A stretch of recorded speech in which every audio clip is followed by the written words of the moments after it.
Hello and welcome to the Oval Ball podcast. I'm Jacob Lynch, and over to my right is fellow uni student Matthew Donnell. Matthew, welcome to the podcast. Thank you for having me, Jacob. Yeah, I'm looking forward to this. Episode 1, the pilot episode, should be exciting. I know it's the inaugural episode, so we're a bit nervous, but we'll give you the best we've got. So, this podcast aims just to give you guys a fresh perspective of what we think football's all about, week-to-week coverage, and we might even get some special guests in. So, Matt, what do you think is the most exciting part of this year already? I'd say the most exciting part about this year would be the evenness of the competition. We saw last year that heading into the final match of the home and away season, not just the final round, that top 8 was still undecided. And going on the predictions of the top 8 and of the ladder as a whole this year, I think a lot of people have said there's 12 teams that'll definitely play finals, which doesn't make a lot of sense when you think about it. But I think that just goes to underline how even it is, and there are a lot of teams that are good enough to play. So it's going to take something special to separate them, but it means that every match is going to be worth something. Absolutely. I think that first 4 rounds will tell a big story of each team. If you go 2-2, not bad, but if you go 3-1, or 1-3, sorry, you're already a big step behind the pack, and there's some teams out there that have got some tough early runs, and it'll be a great test. But for me, I think when I realised footy season was starting this year, I remember it happens every year when the hot cross buns comes out. You know, when like your mum and dad bring them home, and you kind of go, oh, and it's not as hot anymore out in Melbourne, and then you think, oh, these are good, and then there might be a bit of a cool change one night, and then all of a sudden the hot cross buns are there. That's when I've learned that football's back. And this is when the hot cross buns come home, not necessarily when they go on the shelves on Boxing Day. Right? Yeah, true. I know. See, my hot cross bunning knowledge is so out of whack. For me, it's just hot cross buns, footy, and Easter. But yeah, for you, when did you realise football was back? When did I realise football was back? Definitely not when AFLX reared its head. Probably when the pre-season matches started, the proper practice matches in the Celtic Community Series.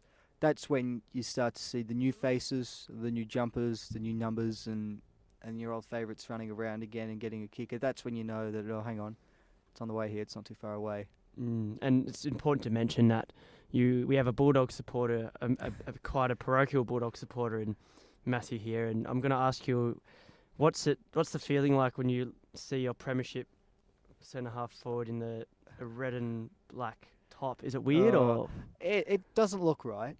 Yeah. There's some players, and I've been talking about this with fellow Bulldogs friends and supporters, and there are some players that when they change clubs and you see them wearing different jumpers, it tends to suit them, or at least they don't look out of place, but it doesn't suit him at all. It's obviously Jake Stringer we're talking about. Yeah, it just looks wrong, and there's nothing much you could say or do to change it. But it's just how I see it. It was the whole ending was rather sad, actually, the way it all unfolded, and it doesn't look right seeing him wear a different jumper. Doesn't suit him at all, and for what it's worth, the haircut doesn't either. But that haircut. I think he's changed it, which was probably for the best. I think there's people that can wear a man bun, and there's those that can't, and I think he's slowly found out that he can't wear one. But I don't think anyone can, but maybe that's just my ultra conservative haircut styles. You wouldn't like Fitzroy then, or Northcote. They're everywhere, the man buns.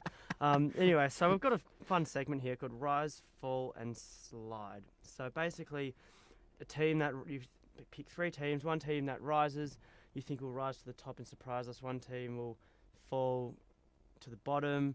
And a team that slides, you might think means fall as well, but I think slide in this one means plateau a little bit, might not go anywhere. I'll probably change it to rise, fall, and stagnate. Plateau. Stagnate, there you go. Stagnate, so you can keep the acronym. We're experimenting on the spot, folks. We're learning every day. So, yeah, so a team for you that we'll go with that. Who will stagnate this year? All right, I think the team that will stagnate will be Geelong, and most people think, well, that's a bit unusual. Top 4 prelim final last 2 years. They can't really stagnate. They can either rise and go all the way, or they fall. I just look at their list, and their top end talent is incredible. We're actually speaking before we went to where about their midfield, which is Dangerfield, Selwood. Obviously, they brought in Gary Ablett over the summer, and they got Mitch Duncan, who is he'd be up there with one of the most underrated players in the competition. Oh, terrific footballer. But I think the problem that Geelong face is that when it comes to finals, and especially your big finals, your prelims and grand finals and such, you need a contribution and a hefty contribution from 22 players. But I think they rely on too few to do too much.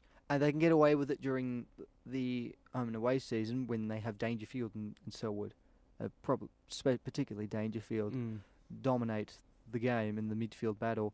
But when it comes to finals and there's more on the line and you've got more to deal with from an opposition point of view, I think that they lack people in that midfield who can stand up and support Dangerfield. And I think that's why they'll stagnate. They'll be good enough to play top 4 if Dangerfield plays a full season. I don't think they'll be good enough to get past that prelim stage and into a grand final, though. It's a bit of a burden they have. That prelim hurdle has been massive for them. I mean, they got done by Adelaide, and then they just. It was struggled. Sydney the year before as well, and both years it was all over by quarter time. Yeah, I think it was 7-1 in the Sydney game, and I think Adelaide had put on 5 in the first quarter, and you can't afford to let Adelaide get off to a fast start at home. Yeah, I think GWS have a very similar hoodoo as well. So who do you think will rise this year? Who will surprise us? There are a lot of candidates. Yes, there is. Actually, yeah. That's what we love about the competition. Yeah, we can and this is so many teams. Yeah, this is part of it. We've spoken about Essendon. They're going to rise on the back of bringing in players such as Stringer and Adam Sard and Devon Smith as well. We've spoken about Port Adelaide because they've recruited similarly well with the Jack Watts. Stephen Motlop, Rockcliffe. Yeah. Rockcliffe, he's another very good midfielder. Yeah, and St Kilda as well. There's been talk about them, making a rise up to the top as well. But I think the team they've most often been compared to over the last couple of seasons is Melbourne. And while I'm not sold on any of those teams really to make the rise fully, I have to say Melbourne's pre-season has been the most convincing. And I think after round 10 last year, they might have been in the top 4. And really, they should have played finals last year. At least a final. And that was at the hands of Collingwood football, of my mighty Magpies. Yeah, we can't let you get away without revealing where your allegiance lay. Yeah, I know. Well, I'm a Collingwood supporter, so and when you look at me, I've got a full set of teeth, so that might surprise you. But yeah, that was, and just only yesterday, the women's did a very similar thing to the Adelaide Football Club, which I thought was pretty funny. Collingwood can't make it into the finals, but they ruin the party and spoil the party for those that probably can. But yeah, Melbourne are a big one for me. I think that they have a lot of things going for them at the moment. I'm massive on that whole apprenticeship. If it's right before the finals or during the finals when they get embarrassed, I think the Dogs went through it before they won the premiership against Adelaide. So, when they lost to Adelaide before they won the premiership, and that I think taught them a lesson. I think Essendon getting smacked by Sydney, particularly in the middle, taught them a lesson, and I think Melbourne. It worries me, but I feel like there's going to be one of those situations where Melbourne, if Simon Goodwin had half a brain, which I think he does, he would say, let's never lose to Collingwood again. A bit like what Geelong did after choking against Hawthorn in the 08 grand final. Yeah. So I'm worried for Collingwood's sake, but I think that Melbourne, they've had that ugly lesson, that horrible lesson. It's very rare that a team that's new to finals goes and wins the whole thing in the first go. I mean, they talk about that. Oh, we've got no fear because no experience, no fear approach. Nothing to lose, yeah. But it's very rare that a team goes all the way, and it's not easy to believe me at the time. But sometimes that loss is one you had to have, and one that helps you. Because I look on that Adelaide loss, and that was an awful night. Yeah. But it was probably the catalyst for winning the premiership the following year. When all was said and done, because we look back at that, and that was one we should have won, and it teaches you have to take your chances in finals, and that's what we did for the most part, year after. Yeah, and that's the ultimate success, isn't it? Like you do look back when you win a grand final, you do look back on that year before and go, gee, that sucked at the time. But I remember Lockie Hunter, he had a handball on the forward, right on the forward 50. Jake Stringer. Oh, no, someone. No, not listening to this one. No. If we had any No, vision, we've got no. Matt just putting his hands over his head. He's about to have a conniption. No. So I'm post-traumatic stress disorder. I think about all those games, all those Yeah. September matches the year after. But that's That what we're was when- talking about. Those, you know, those. when Dale Morris tackles Freddie Franklin, who's about to sprint away, and then Tom Boyd picks it up and launches a bomb from inside the centre square, and it bounces on its point and then bounces through. That goal just justified every single cent that's going to go into his bank account. I Yeah, think that goal. that's it. He's paid us back fully. So, and the last one, the most controversial one, who do you think is going to absolutely flop? Who's going to absolutely fall to the bottom? A bit like Freo did a few years ago. Who's going to, but in a surprising way? A fall like Freo's is not one that tends to happen every season, I wouldn't think. I look at the top four, and it was Adelaide, Richmond, Geelong, and GWS. Now, I've already said Geelong rather, are going to stagnate. If my second candidate would probably be GWS as well, Okay. for stagnate, Wow. while we're talking about them. Yeah. I don't think they've got the mentality to win at the MCG. And it's a similar conversation to West Coast a couple of years ago. If you can't win the MCG, you're never going to win the premiership. Yeah. And they had their chance to make it to a grand final a couple of years ago when they had their home preliminary final in controversial circumstances at one of the smallest stadiums in the country. And they still couldn't win. Yeah. Anyway, Yeah. but they had a few injuries last year in fairness, but I still think a full strength Giants side wouldn't have matched up to Richmond. My sliders, and I just mentioned them a minute ago, not Richmond. Not Richmond. Not Richmond. No, Wouldn't I'll that be try. a story though? If Oh, the that would Doggies be. fall and then Richmond fall, that would be and we do live in the mecca of football, Melbourne. We are very lucky to live in. Yeah. I feel like I've been to obviously Perth and South Australia, and they are very football focused, but it is just about those two sides, and it's Yeah. very intense when one side's going poorly. And the others Whereas going well. Here, it's just a big sort of shitstorm of It's a mess. exactly. There's no other way to put it. It's just it's fruit salad. Like no it's, cohesion. It's just Exactly. everyone all over the place. yeah, But you mentioned Perth. West Coast will be my sliders. yeah, I agree with that. Yeah, Look, they could have won a premiership a couple of years ago. So, they definitely made a grand final. So, the fall has been quite a surprising one. They lost that final loss in 2016, and they got over the line in 2017. They actually went further, 1 week further. I can't see them going any further. They've got some good players, but I don't think they've got enough in terms of the bottom half of their best 22. I mean, we look at Josh Kennedy, obviously, at full forward. He's won a few Colemans. Jeremy McGovern down back. Natanui in the ruck. He'll make a big difference. yeah. Their game plan is critical with him they in there. missed him. Elliot Yeo had a big year. Luke Shuey's very good in the midfield, but they've lost. I think they lost Pritis. and He Mitchell. retired, and they lost Mitchell. Mitchell's probably not a huge loss considering he wasn't there long enough to have Yeah. a meaningful impact. He's still there as a coaching still role. still but there as a coaching role, yeah, just not on field. I'm just worried about that middle of the ground. Like, I mean, it's crazy I say that because you just mentioned the guns in Natanui and Shuey, but I think this day and age, and it's when you win the ball, you automatically have an edge over the opponent. No matter how good your backline is, if you've got Rance and Lever and all these players going in, your backline, if the ball's getting pounded down there all the time, your backline's going to struggle. Yeah. So I think that's West Coast's biggest worry, that the middle of the ground when they come against those mature Sydney sides, a full strength Collingwood midfield, even Port Adelaide now with the, I just think that middle of the ground they're going to set themselves back a little bit, and they're a very interesting case study. My concern for them is not the midfield because I think they've got a couple of decent players in there or enough to help you at least break even in the midfield battle. So my worry for them is up forward because I know I said Kennedy, but if he's well held, who kicks their goals? Oh well, I mean Yo sometimes goes down. The Cries, gee.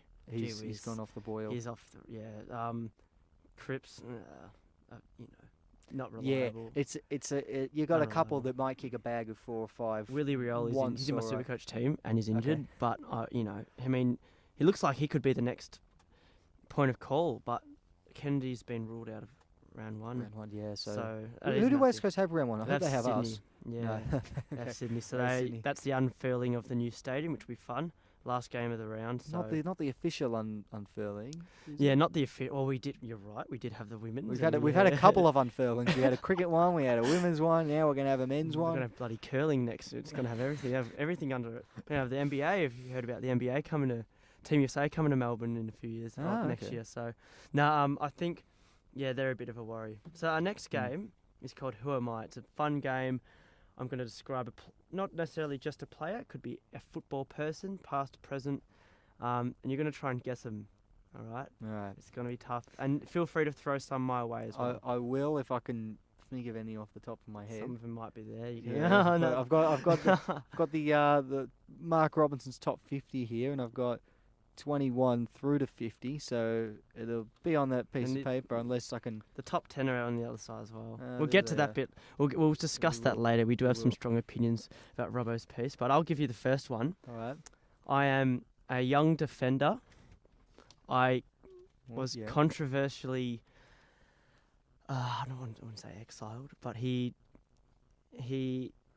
departed his club, and he is now at a new club. He's a future captain. All right, I think I know who it He's is. from the country. He's a country boy. Possibly. And Not very good at players' backgrounds. well, I won't give you anything else though. What can you Right, hold you out of that? I can tell you that he has already played in a grand final, Yes. and I can tell you that his former captain's not a big fan of him, Yes. or from a public From the point public of view, point at of least. view, yeah, who knows? So I can tell you he wore number 6 at his former club. Yes, you've got him. It is Yeah. Jake Lever, isn't it? Yes. No, I was thinking of Jake Kelly.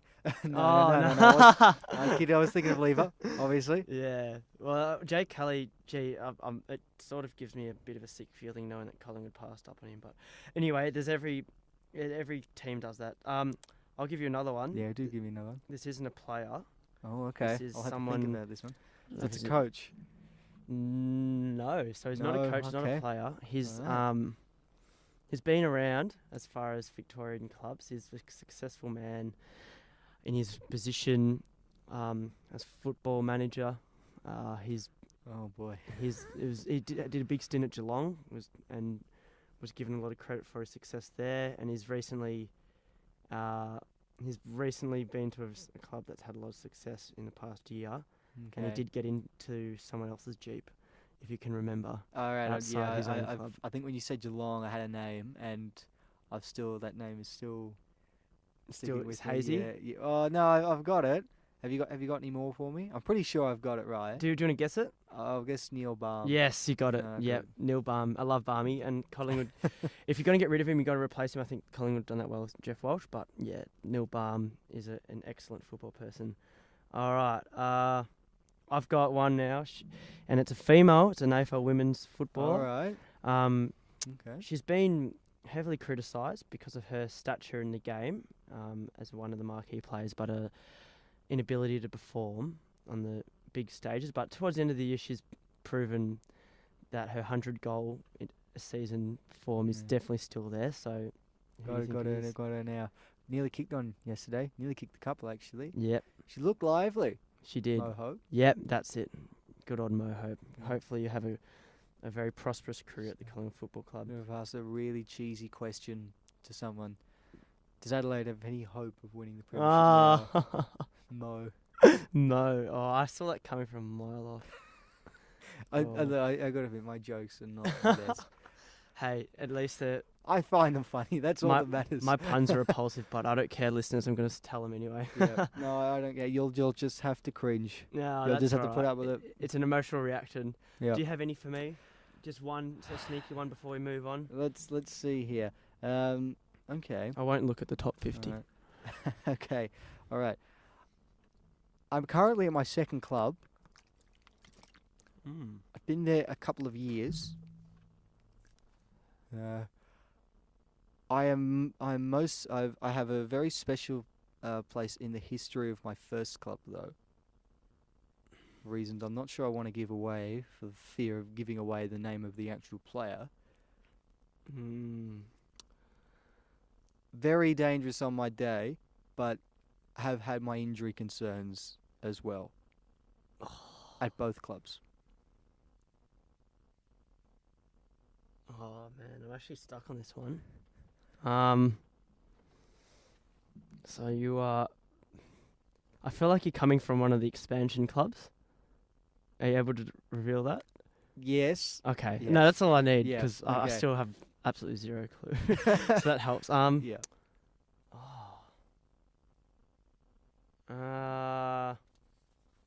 You're gonna have to reveal it for me. I actually have zero. Did you want me to give you a little bit more? One more clue. Okay. The reason I'm got a special place in history is because I kicked this club's first goal. Oh, is this Charlie Dixon? Yes. It's Charlie Dixon. Big year up for you, Charlie. Big year for you, mate. Once of Gold Coast now Yeah. of Port, often Yeah. had injury concerns, and round 2011, Gold Coast's first ever goal. Remember when he got pinged for having a red wine with Jack Martin? I do not remember that. No. He got pinged when they were still at the Gold Coast. Oh, Jack's still there, but they were playing, I think, Hawthorn at Aurora Stadium in Launceston, wherever it is, and there's a massive thing about how players do love a red wine. Usually adults Do they? Yeah, like a beer, a red wine. They're not getting blind. Like, so I think he had one or two apparently before this game, and with his friend before Jack. the game. And then, the night before, when you're meant to be hydrating and eating pasta, but whatever. And then there was a big thing about it, and I think the club, from memory, the club did something. Anyway, just out of interest, do Yeah. you know who kicked Gold Coast's first ever point that night? Because Charlie Dixon's kicked the first goal, but it wasn't the first score. Gabba, and it was like running into the goal with drop. No, it wasn't. Was that of a ruck contest from a throw in the forward pocket? It wasn't Ablett. No. He did kick a point that night. Jared Ablett. Grant moved up later, didn't he? Yeah, it wasn't That's Jared the only Grant. connection I've got It with definitely the wasn't Jared Grant. He guy. was he was coming on as the sub for us a day later. Who was it? It was Zach Smith. And Grabbed the ball out of the ruck and snapped the point. Him and Gary have a very close relationship. We better move on if you go. Yeah, so we've got the top 50 in front of us. So this Yes. came out today in the Herald Sun, and Mark Robinson every year does this. A bit like Mark Sheehan. So just to make it clear, we believe that. Got to give props to Mark Robinson. He really puts himself on the line with this sort of stuff. Yeah, really open to criticism. He does open in himself every up. spot. Just like a footy player, they open themselves up for injury. Journos do that as well, and we'll make it clear that we do think that this top 50 is about how valuable players are to each side. If you've got all the players and you've put them all in their career best form, it'd probably look a bit different.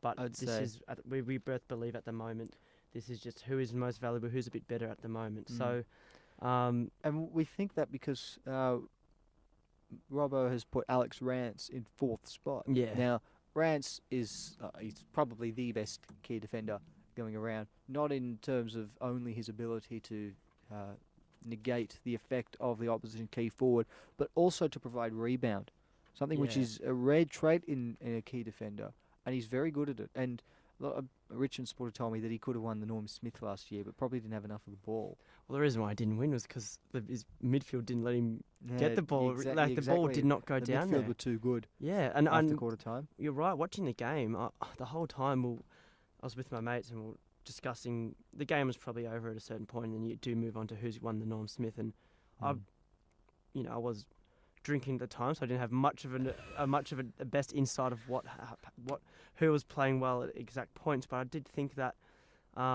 Rance was in there had a chance because everything he did was with class, and he did have a very heavy forward line to deal with. I know that he doesn't take on the whole forward line. Dylan Grimes was fantastic, and Broad and all those. But I think that, I do like how Robbo put him higher up. He did put him ahead of Buddy, for those that don't know. That's 2 years now. I've got the predictions for the Norm Smith wrong.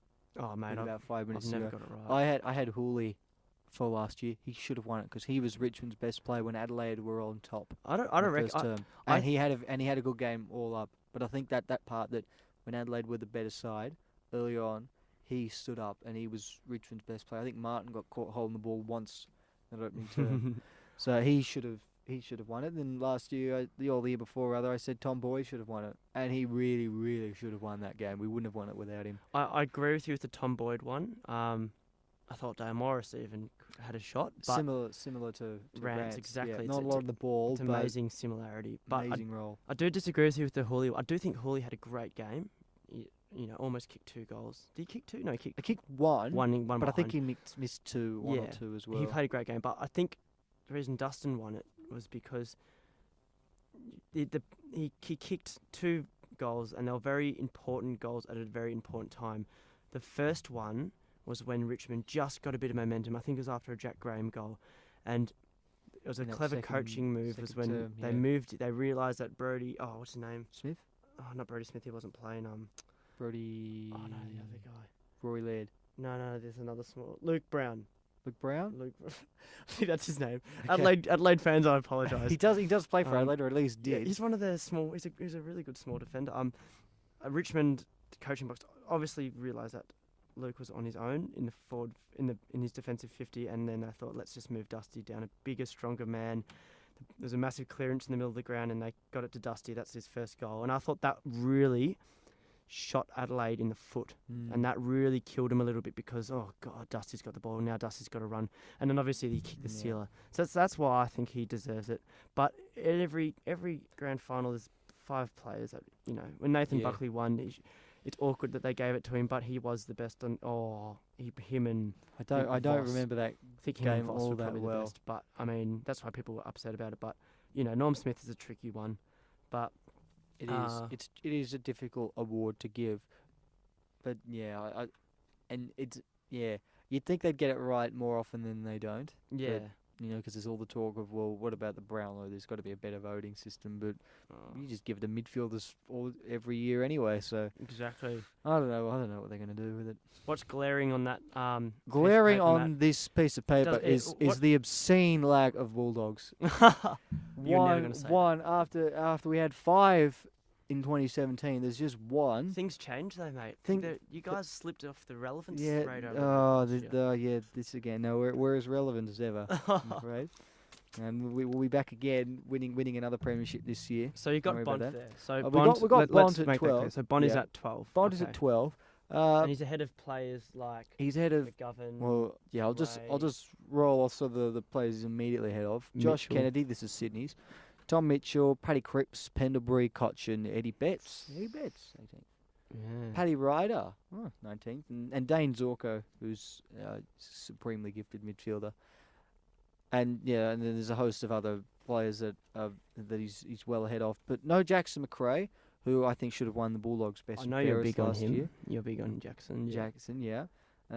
No Jason Johannesson, which I can somewhat understand, but he was in the top 50 last year. No Jake Stringer. Nah, interesting one. No, Not really. Yeah. Oh, he's a tough one though, because we all know someone called him. I think his nickname's a Parcel now. Parcels. He's been downsized, downgraded. For me, the weird one, and you know, I'm gonna put my Collingwood hat on, is Scott Pendlebury at what is he? I think he was at 16. Yeah, he's at 16 down. And who's ahead of him, Matt? There's one Cripps. Cripps. So Cripps. We all know Patrick Cripps is one of the rising stars of the game. He will be a great player given he's out there on the park. He does play in Pendlebury's part of the ground, but you're talking about a player that gets the ball, wins the ball, has a great kick and him, can go forward, blah blah. He's really tall, whatever, great player. But you've got a Norm Smith medalist, you've got a 5-time best and fairest player, you've got the captain of a Collingwood Football Club. Was when he gets 20 disposals, everyone loses their marbles because for him that's a bad game, whereas the average player that's a great game, or a good game. So I think that was a bit of an oversight having Patrick Cripps ahead of Pendlebury. You've got to understand though, it's not always about how many possessions you get. I mean, Bontempelli himself is never a big ball winner.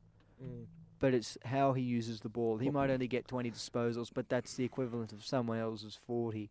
Yeah, but I think Pendlebury... It's what he does with it. You could 19 disposals. There could be 12 kicks, and it sets up. And Rioli is the same sort of thing as well. Rioli is the same argument. Low possession, high impact. Exactly, but I think Pendlebury, I reckon I'd say, yeah, fair enough if he was a scrap kick player, but we all know that Pendlebury is just like Bont and Heppel and all those basketballing left foot players. So I think that was a bit of a surprise for me, but... Hey, there's a lot of I'm a massive Pendlebury. I'm not surprised. man. I'm concerned for Pendlebury this year. What concerns you? Performances in the preseason games weren't of an overly high standard. I think there's a bit of an experiment with him playing at halfback, which I like because Collingwood's defence is lacking a bit of class. So I think a part of that is adjusting to him adjusting to it. But he does play a lot in the middle, and you're right, it is a bit concerning. Hopefully there is no injury to our man. But so you're pointing there at. No, I'm just saying in this list also, while you're on the topic of Yeah. experiments, no Easton Wood, and it's going to stay that way if they persist with this, putting him in the forward line. I don't like that Oh. enough. I think Maybe he can intercept some of our kicks going forward yeah, because they're destined for everyone except our teammates at the moment. yeah, Where we're going. I thought that was strange. Putting, I mean, what's it, JLT, NAB whatever it is. I think that Wizard home. if you want to wizard, that was so fun. I remember the wizard, Wizard the orange Homeland. wizard. I think that we do roll our eyes about some of the experiments that are unfolding in front of us. But when you want to experiment, this is the time to do it, obviously. So we're gonna let him do it. Yeah, I'm gonna ask you, Matt. We're gonna do the team profiles. The Yeah, two do ask teams me. this week they are our supported clubs. So I'm gonna Yes. ask you about my beloved Magpies and how you think they'll fare this year. Oh. This is a big year for Collingwood. I feel like we've said that every year That's for an the last 4 understatement. years now. But this is a massive year for Collingwood, and to get, I feel like it's a broken record. They have to make finals this year, or Nathan Buckley won't be there next year. And I reckon we've said that every year for the last 4 years now. But and like I also say every other year, I mean it this time. Yeah, it's real this time. Yeah. Look, their midfield is up there with the very best. We spoke about Geelong's earlier. Collingwood's rivals just about every midfield. Yeah. We mentioned Pendlebury. Side bottoms are there as well. Adam Treloar is there. Wells, if he's healthy, that's a big question Wells mark. makes a big difference. Yeah. And then you look at Grundy in the ruck as well. He's no fair weather footballer either. And then you look at the back line, and they got Jeremy Howe down there, and Darcy Moore they're trying down there, who look pretty good, albeit against a midfield that cannot deliver the ball in the forward line with any precision at all. Tell me about it. 27 intercept marks for Collingwood in that game against the Bulldogs. That's no. Yeah. And I think that's one of the biggest issues. Their facing forward line now, though, is the concern, especially if they're going to persist with more in the back line, which works. It worked well enough for Collingwood on the weekend, but now the issue is where do they get their goals from? Because they got Jamie Elliott down there, but you can't rely on him to play 22 games a year. I No. wouldn't have thought. Not at the moment. Oh, jeez. There's a tall now forward about line names. as well. Cox and Mason Cox. Yep. Callum Brown at half forward. Chris Mayne Dacos. is Dacos, actually. Dacos. That's the Mayne, interesting yeah. one, Chris Mayne. He's the player that Collingwood needs. Mayne, however, is not a key forward. In his prime, when he was at Fremantle, he played second fiddle to Matthew Pavlich, Yeah. and it worked very well. I think he might have been someone who could average 1.5, 2 goals a game. It was probably one of the best kicks in the game at one point, I remember. Yeah, he was very reliable. accurate until Tory Dixon came along. But yeah, there's an issue for Collingwood in terms of where they get their goals from. Taylor Adams is another one in the back line, actually. Do you think that- kicking not great, but Yeah. still finds enough of the footy to have an impact? Yeah. No, I'm excited. I mean, yeah, we all hold our breath with Collingwood a little bit, but so I'm going to let you know about what I... Yeah, tell me what you think of the Bulldogs, or the Premiers elect. Well, I'd say they are defending champions, defending premiers, but not anymore. No. I've been the past few weeks I've been very consistent with this. I think the Dogs are in this very interesting stage where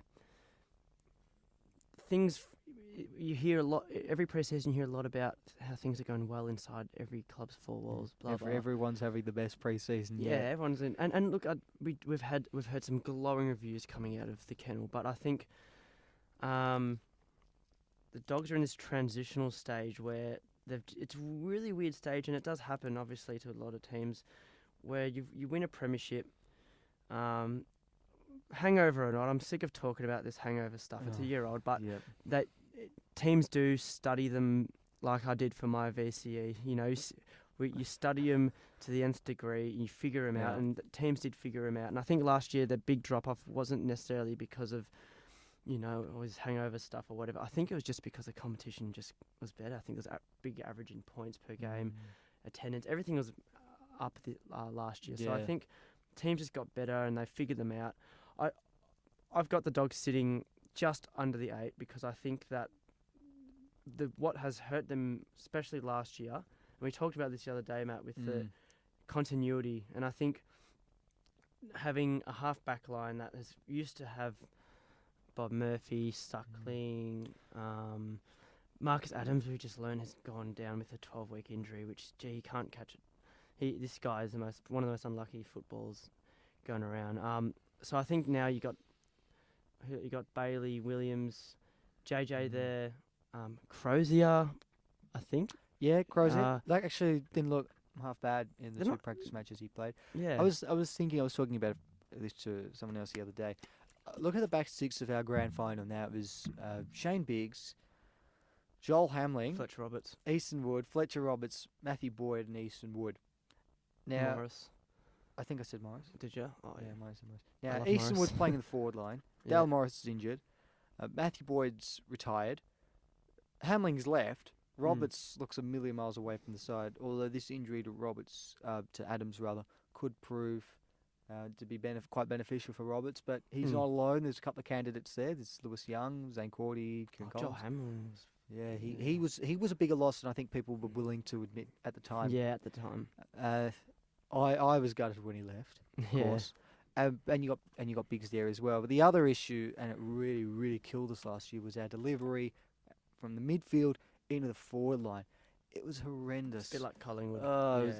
You just want to tear your hair out. I think the 2 things that really let us down was our entry inside 50, which I reckon we broke the world record for conceding intercept marks in a season by a significant margin, and then goal kicking accuracy. I think it might have only been 7 or 8 times that we kicked more goals than points.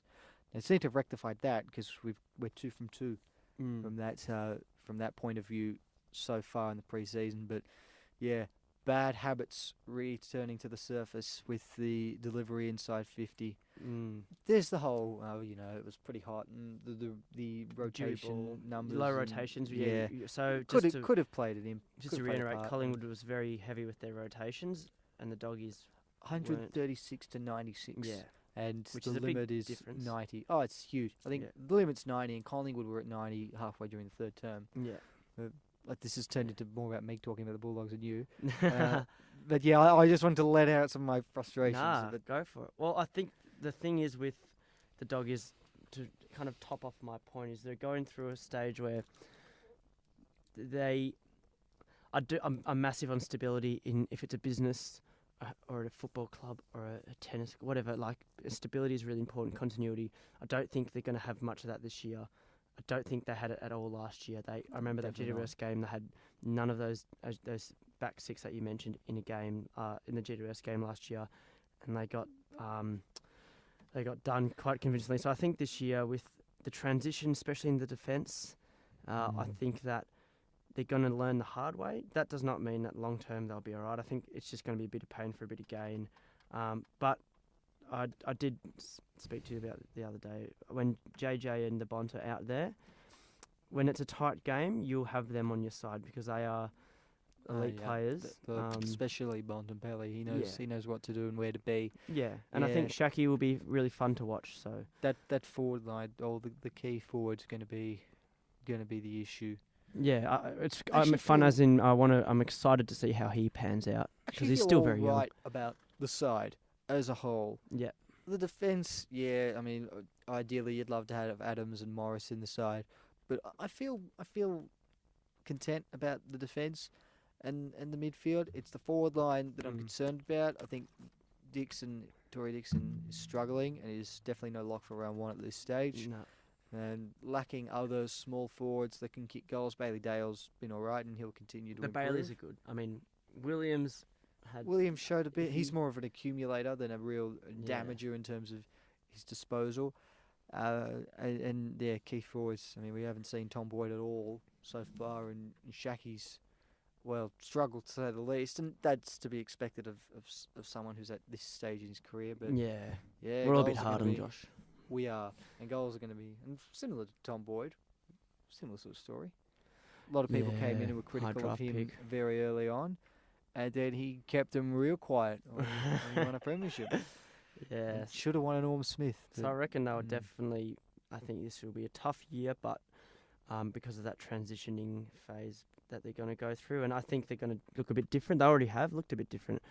I've noticed against Hawthorn in that JLT match, in centre bounce stuff, Bont was accumulating the ball, and as soon as he would get it, the ruckman, which he should always do, but the ruckmans would just absolutely fang it to the forward line. They Yeah, would run big- as hard as yeah, they can. None of forward. this defensive, just in case No. they win the ball, I'm going to stay. So I think the Dogs will look a bit different, as they should. Every club needs to change up a Needs little to bit every year. evolve. Evolve, that's Yeah. the word. So, yeah, expect to see maybe a struggling at times Western Bulldogs side, but definitely a different side, and it'll be very exciting. We do both live in the western suburbs, and when they're up, it's all you can Nothing really, like it. Yeah, exactly. I So mean, Richmond yeah. celebrating. Oh, They have no I'm sick idea of what Richmond. celebrating is. Richmond.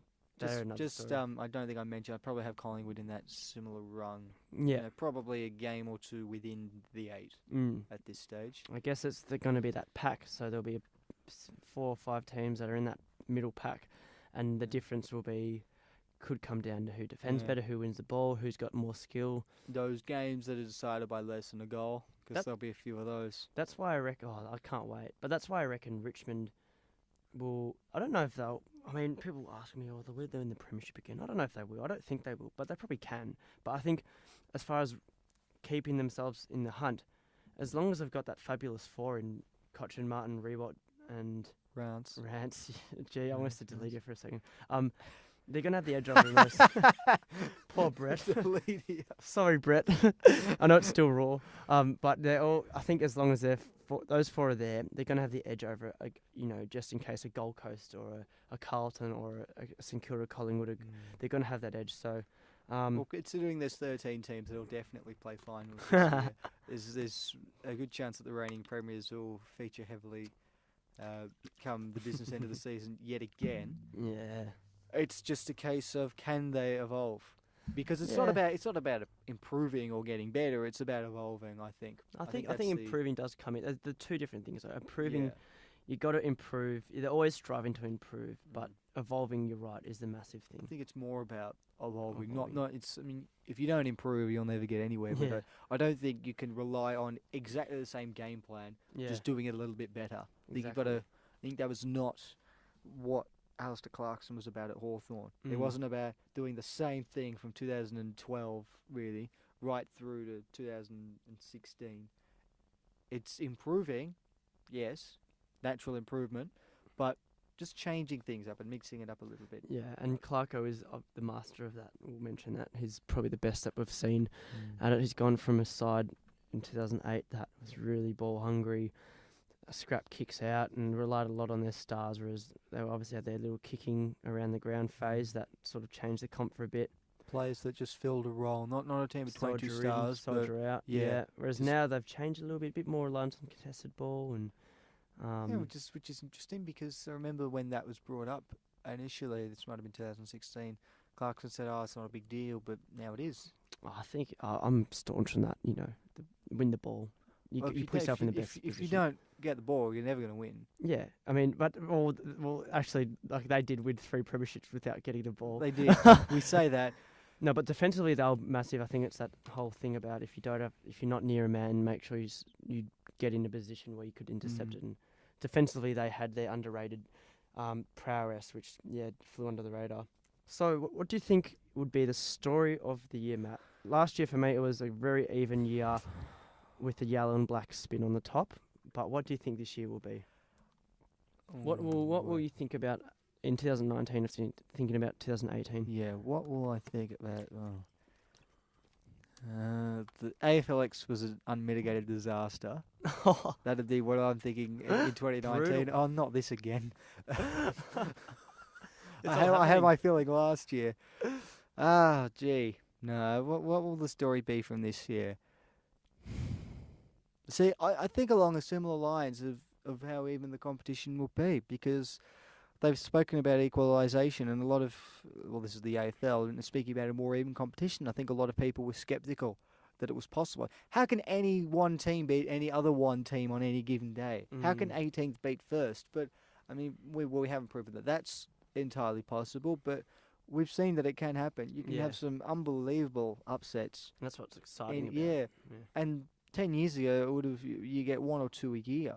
Yeah. Now you seem to get 1 or 2 every week. And that's Makes tipping a nightmare. Oh, mate. That's why I'm not doing that this year. Oh, mate, I've done it on my website, on the Oval website. Don't bring in a segment of tips, because No. neither of us will get to 100 or 50% or whatever. I have done a bit of a piece on where everyone will end up this year, so that's bound to go wrong. It won't even be close to what it looks like at the end. It's just a stab in the dark. Wait, so you think it'd be another cracker of an even year? Yeah. It'll be an awful year for the really passionate fans such as myself that can't deal with their team being in close games. Yeah. But for the neutral, no, it'll be one you won't want to miss. I can't wait. For me, I think it will be it would be another situation where the last 2 weeks will be critical, and last year was pretty massive with the Melbourne-Collingwood thing, and then the West Coast Adelaide. West Coast beating Adelaide, knocking Melbourne out by 0.25 or something. It was close. So I think this year, and it's a byproduct of the evenness, as you just discussed, I do think that we will see this amazing end to the home and away season where it will be like record attendance going to the games that no one should go to, and then it'll be those 5 teams fighting for that 1/8 spot, and I reckon some massive upsets will happen, and hopefully my Magpies and your Doggies end up in that elusive top 8. Well, just thinking about that round 23, we know. Well, you said that you've got the Dogs in and around the reaches of the 8, and despite being the premiers last year, we know Richmond's stigma for finishing 9th, and we play Richmond in the last game of the year. Oh no! Just at the MCG. If we beat them to knock them out of the finals, is that a Richmond home game? It would be, given it's the MCG. Yeah. But you'll get a massive crowd, and if the battlers from the West knock the reigning premiers out of the 8.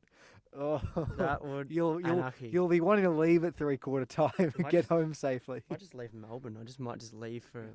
I'll go overseas. I just don't want to deal with the fallout of that. But that's still a long, long way away. Yeah. Richmond. We'll probably turn it over enough times to let Richmond win anyway. You never know. Also, looking at the Chinese calendar, it's the year of the dog. You never know. Hey, that's important. It's also. I reckon it's also the year of the Bond. Do you think he will win a Brownlow this year? He'll finish top 3. Oh, man. He'll finish top 3. Who's in your top 3? Probably Dangerfield and Martin. Yeah. You have Dangerfield's a safe option. Martin reigning Brownlow medals. I don't think Martin will ever have a season quite as good as the one he had last year. Yeah. I think he pulled a record number of Brownlow votes. He won't get. I think it was 36. He won't get that ever again. This is stacked up against him because he's got 2 champions in the same part of the ground. I mean, he had an outstanding season, but he will never replicate that. It was too good to replicate. Yeah, that's what puts him and the Bond spent the second half of the year playing injured. This is. Did he? What did he have? I think it was a hip issue. A bit like Pendlebury in his ribs. Yeah, and when they were playing him in the forward line, a lot of people were thinking, it's because Beveridge wants to copy the Dangerfield blueprint of having your star midfielder play at full forward for some reason. But no, it was because he was injured, too injured to play, full games in the midfield, and he still had 19 Brownlow votes for the year, which in maybe 10 years ago might have seen him get close. Yeah, exactly. And standard rises, but a fully fit Bontempelli who plays 22 games is going to be right up there. He's just on Brownlow night, isn't he? He just grabs the attention of all of us. And to the listeners, thank you for joining in our first episode of the Oval Ball. It's been so much fun. We'll put up another podcast in the next few weeks, and make sure you visit theovalball.com for all this exclusive content. Awesome. Thanks, Matt. All right, thank you, Jacob. Awesome.